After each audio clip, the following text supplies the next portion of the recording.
So Rangers sign a deal, but not a transfer deal. Before anyone gets excited, it is a deal with Sky Sports. We'll talk a little bit about that shortly and why that is a good thing for Rangers and a good thing that Rangers are now starting to act outside of the awful SFA. Also, we have all the latest news, reports, say kind of things about the transfer, including what Philippe Clement said exactly about the transfer business and obviously as well about Ridvan Yilmaz, who surprisingly played for the club yesterday in that pre-season, it's not pre-season, mid-season friendly game against Hertha Berlin in La Manga. So obviously the club jet back to Glasgow today ahead of the game on Tuesday in Ibrox against FC Copenhagen. Now, first up, obviously, is the news that broke this morning regarding Sky Sports. Now, Sky Sports obviously have a restricted number of Scottish games that they can show due to the TV deal that they signed with the SFA, which is, let's face it, the SPFL, which is absolutely shocking. I mean, it is a TV deal that is really an insult, I think. And Neil Doncaster and the rest of the SFA board and the SPFL do need to take a long, hard look at themselves. As I've said in past videos, you know what? It really does show that this organisation that run both the league and also the organisation that run the Scottish game are not fit for purpose anymore. Certainly, if you can compare that with TV deals that have been signed around Europe. But Rangers have struck, according to reports and according to the club as well, an exclusive deal which allows Sky to show an extra game at Ibrox this season, which will be on a pay-per-view basis. Now, Sky are apparently, not apparently about it. Sky are currently limited to visit each stadium in the Scottish Premiership just 4 times due to the contractual agreement signed with the SPFL, which is, as I've said, an utter joke. You look at sort of other leagues around Europe. You look at you look at the Spanish league with obviously the major pull being Barcelona and Real Madrid. You look at Germany with the major pulls being Borussia Dortmund and Bayern Munich. That is certainly not something that is replicated across Europe, which is utterly ridiculous that the SPFL agreed to such a deal or even forced such a deal upon Sky. I'm not quite sure which way round it was, as obviously I was not there when the deal was made. Although, some commenters on this do think that I should be in with the club, talking to the Sky, talking to everyone, have all the inside tracks and reports. But, as other podcasts say, as Rabble says, as Gallant View says, as This Is Ibrox, they don't know exactly everything because we're not told everything. We don't have that sort of access. I think people who say that are just utterly ridiculous and do need a lot of help. Sky have apparently been granted access to an additional game, which is an innovative move by Rangers and by the club. It will allow obviously extra revenue to come into the club and obviously extra revenue for Sky as well. Now, according to the reports that Sky have been talking about, it is 1 game this season and a further 2 scheduled maybe for the future. So that is great news. That is that top news, and it's good news that the board are looking outside of traditional ways of funding the club to get extra revenue streams into Rangers. Look, I'll be honest with you. Like I said, the TV deal that we've got at this moment in time is not fit for purpose. It does not bring us sufficient money into the Scottish game. It does not bring sufficient money into the clubs. It does not allow the clubs to really develop themselves. This is something the SPFL, the SFA all need to take a long, hard look at and just think, what? If we really want to develop the game, not just the game in terms of the league, but in terms of the Scottish national team as well, we need to sort of start drawing some extra funds in from other places. And if you look at the amount of money that Sky have committed to England, now I'm not saying that we would get anywhere near the same amount of money that they pay to the Championship and certainly not to the English Premier League, but at the end of the day, it is a great way to bring in revenue. So, fair play to the club, fair play to the board for coming up with this alternative idea to increase funding and also perhaps look at something for the future in terms of revenue streams. So that is a real positive for Rangers moving forward. Now, we all know that transfer business is one of the top of the agenda at this moment in time. Everyone is talking transfer business. Everyone wants to see Rangers do something. And, as that meme that I've used a number of times now, we're all kind of thinking this, aren't we? Come on, do something, man with a stick poking Rangers to get up and do something. Now, Philippe Clement, in his post-match comments yesterday, said the following. He said, January is always a difficult period in that regard in terms of signing players, but everyone in the club is working hard to bring players here. I expect everybody expects, and we are all working hard. So it is clear that Philippe Clement has made it very clear to the board and clear to those on the football board as well that he has an expectation that players will arrive.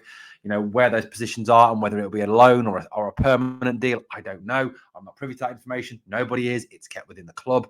That is the situation as it presents itself. Now, personally speaking, my personal opinion, and we all have our own opinions. Football is a game of opinions, and if we all had the same opinion, it'd be very, very boring. But my personal opinion is I don't want any more loans. I want players on permanent basis for two reasons. One, you get a player on a permanent basis. It's someone you can mold with, keeping your structure for 2 to 3 years, really develop them and also get them to help you be successful for a period of time. Second reason is if we are serious about setting up this player trading model, bringing in younger players who are going to, achieve value, who are going to, be in a situation where they will, really support the club's development of that trading model. That has got to be a good thing. Philippe Clement went on to say, I can't put a figure on it in terms of the number of arrivals this was, but I know out of experience that you never get everything you want. Maybe clubs with all the money in the world, they can do that, but not clubs like Rangers. I think that's obviously something that we all do realise that. I think when as fans we ask the club to sign fan players, you get some fans who troll you on social media, on X, for example, been one of the primary concerns. And I've had this, what do you expect us to do? Spend 150 million, spend 200 million, bring in all the... No, that's not what I'm saying at all. What I was saying was we do need to bring in a striker, we do need to bring in a winger and a left back, 3 players. Now, I'm not saying that we go out and spend 200 million or 100 million or 50 million or 60 million or 20 million, because we quite clearly have not got that kind of money at this club. That is not a reasonable ask because there is not that revenue at present coming into the club. So we cannot afford to live beyond our means. And I understand that. And I understand there's FFP, God, whatever it's called, FFP. Get that. But there is money there. There has to be money there because Rangers have generated transfer income over the years. Yes, we only got a minimum operating profit, but in terms of player sales, pure player sales over the last 2 years, go and check the figures if you don't believe me. Access the figures, look at them. Look at what we spent this summer, last summer. Look at what we brought in this summer in terms of sales and what we brought in the previous summer in terms of sales. And you'll see that the net spend is plus 12 million in favour of the club. He says, we're going to make it as good as possible in this period, but it's pretty much easier in the summer, which we all know. I've said all along from the moment we talked about the January transfer window for the first time that January is a difficult time to develop and sell players and buy players because it is very much a market where you can be exploited and you can be overcharged for players. Again, that is something I've said repeatedly, something certain individuals don't seem to realise. Clement refuted. Also, Clement was asked about his Ridvan's future, because obviously a lot of us were expecting Ridvan to move on. The rumours we were certainly hearing was that Ridvan was all set to move to Verona, that was a done deal. Now apparently the Josh Doig to Marseille move has also kind of broken down, as they apparently are pushing to sell into Sassuolo for a bit more money than Marseille were prepared to offer, allegedly. That is a report that is currently coming out of France. Clement said it's time. It's the same as the situation with the rumours about players coming in. As long as the players haven't signed somewhere else and they are here, they are still with us. And that's as much as he was prepared to say on the Ridvan situation. Look, that is all he can say. If you want to be taken seriously, if you want to, if you want other clubs to deal with you and deal with you in a professional manner, you don't come out and you don't name other clubs. That's not the way it works, because if you come out and if for example, Philippe Clement had come out yesterday and said, yes, Ridvan is on the verge of joining Verona, or yes, he's subject to a £5 million bid by Galatasaray, automatically he puts those clubs on the wrong side. He alienates those clubs. And that's something, if you want to do business with them in the future, and obviously, in terms of us having a good professional status amongst Europe's clubs, we need to maintain that element of professionalism and an element of confidentiality until deals are actually put through. So, I fully respect Philippe Clement for saying what he did. Now, we've all seen that there have been a whole host of left backs linked with a move to the club. We don't know 100% what is happening with Ridvan now. Yes, he is still with the club. We've heard rumours of a Borna Barisic new contract, which, as I've said, I personally think is an utter disaster. Borna, I think, like I said, I've said it.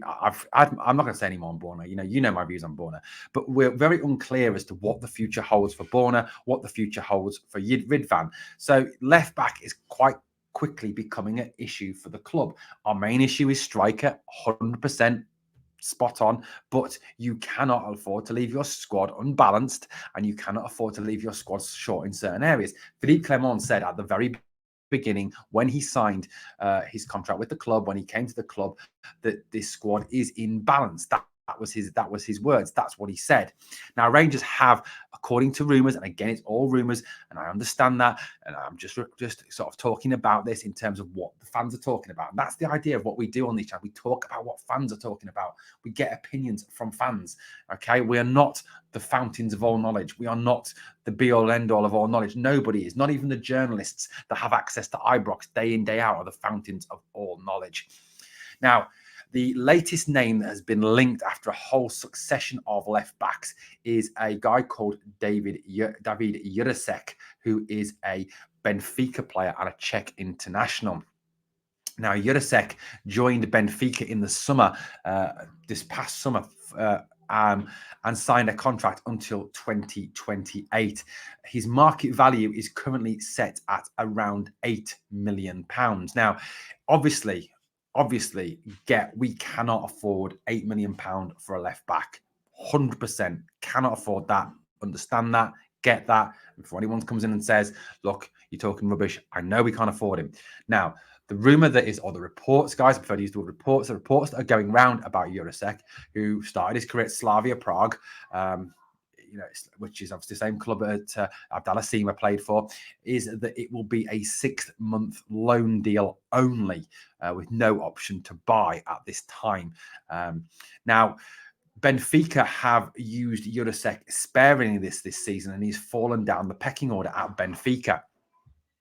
Now, so it's said that the Portuguese club wants to send Jurasek out on loan to get some more first team experience, to see if they have got a player they want to keep.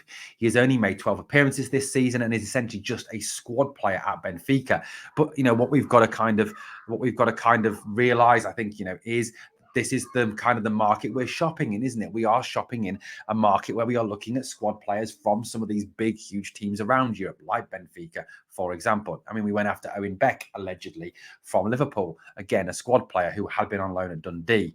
Now, Jurasek, is certainly a decent player. He's got a decent pedigree. The guy is a Czech international. You don't get to play international football if you're rubbish. He's also played in the Champions League as well for Benfica and Prague. He's played in national leagues, national cup competitions, and played at the highest level. You look back across his playing career here. Slavia Prague is where he started. He made 55 appearances for them, scoring 3 goals and assisting in 14. So 17 goal contributions as a left back, which is pretty decent. He can also play left wing as well, according to reports. He's only made 12 appearances for Benfica, and all his other experiences come at minor Czech teams. But he has got a track record of playing in the Portuguese league and in the Czech league and in Europe, and has an experience there, which obviously is something that Rangers need. Someone who has got quality European experience, international experience, and is clearly no mug. This is David Jurasek. Now, look, realistically, is this a great idea? No, I'd rather sign someone. Of course I would. But do we have the money to splash on a striker, to splash on a winger, to splash on a left back, to splash on possibly a central midfield like Zalzate? Do we have that money? No, we don't. So unfortunately, that is where we are at this moment in time. We are looking, unfortunately, at loan players. Like I said at the start of the video, I would much rather be sign players on a permanent basis that we can get into the trading model. But part of when a trading model becomes effective, which some clubs don't seem to realize, is when it is applied flexibly. Yes, you bring in young players you can flip and sell for massive profits, like if you went for Marco Bullat, Oscar Zambrano, for example. But you also have a situation where you need experienced players, you need loan players to supplement that squad and to make your squad strong enough to compete in all the competitions you are participating in that given season. And given the fact we are still in the Europa League, we are still obviously in the league race, the title race, we've got the Scottish Cup coming up. There are a number of competitions we need an experienced, balanced squad from. Jurasek could be that option. Now, look, we take this with a pinch of salt. Yes, of course we take it with a pinch of salt. We don't know for a fact the club are interested. And it could be that any minute now the club come out and say, no, we're not interested, which they seem to love doing at this moment in time. But as Philippe Clement said yesterday, we are looking at players. We are working hard to bring players in. That is quite clear. Guys, let me know what you think of a possible link to Jurasek. Is he the sort of player you'd like to see at Rangers? Or do you think we should be concentrating on perhaps developing our own? People like John Lee Yefeko, Adam Devine, Dujon Sterling, who can all play left back. And I'm not saying they're the long-term answer, but it could be a short-term answer for this season to get us through to the summer. Until then, we can obviously then look at strengthening the squad once we know where we are in terms of what league we are, not what league, whether we're in the Champions League, whether we've won the league, how much money we've got, etc., etc. Like I said, that is where we're up to at this moment in time. I understand that there is a frustration. I get that, okay? But there is an expectation that more business will be done over this January transfer window. Of course, we should not be believing every report we read. That is a definite, 100% definite. It is not the case. We do not believe every report. But as fans, we love reading these reports, don't we? We love to read reports about, who we're allegedly linked with. Allegedly, we want this player. Allegedly, we want that player. This is all. This is what makes football. This is what makes the January transfer window, isn't it? Otherwise, what else would you have to look at during the winter break? This is where we're up to. But look, is there any truth in the Eurosec move? I don't know, guys. I'm just bringing you what is being written out there, giving my opinion, my thoughts on it. I'm not saying it's gospel. I'm not saying it's 100% cast iron guaranteed. But what I am doing is stimulating a debate, stimulating a discussion. Is this the type of player we want? Do we want more loan players? And I'm trying to get your opinions, guys. And like I said, if you don't agree with my opinions, that's absolutely fine. And please feel free to disagree, but please do so in a constructive manner. I don't mind a constructive debate. That is fine. What I do mind is when it gets to be personal insults, which unfortunately some people do seem to be resulting to, and that for me is out of order. Well, guys, let me know what you think of the topics we've covered in this video. As always, if you can sub to the channel, that'd be phenomenal to help us keep on growing as we aim to get to that 5K target by the 6th of March. And on the way out, I always ask for two things of you. Number one, smash the like because it helps the video to grow. And number two, remember always, we are the people.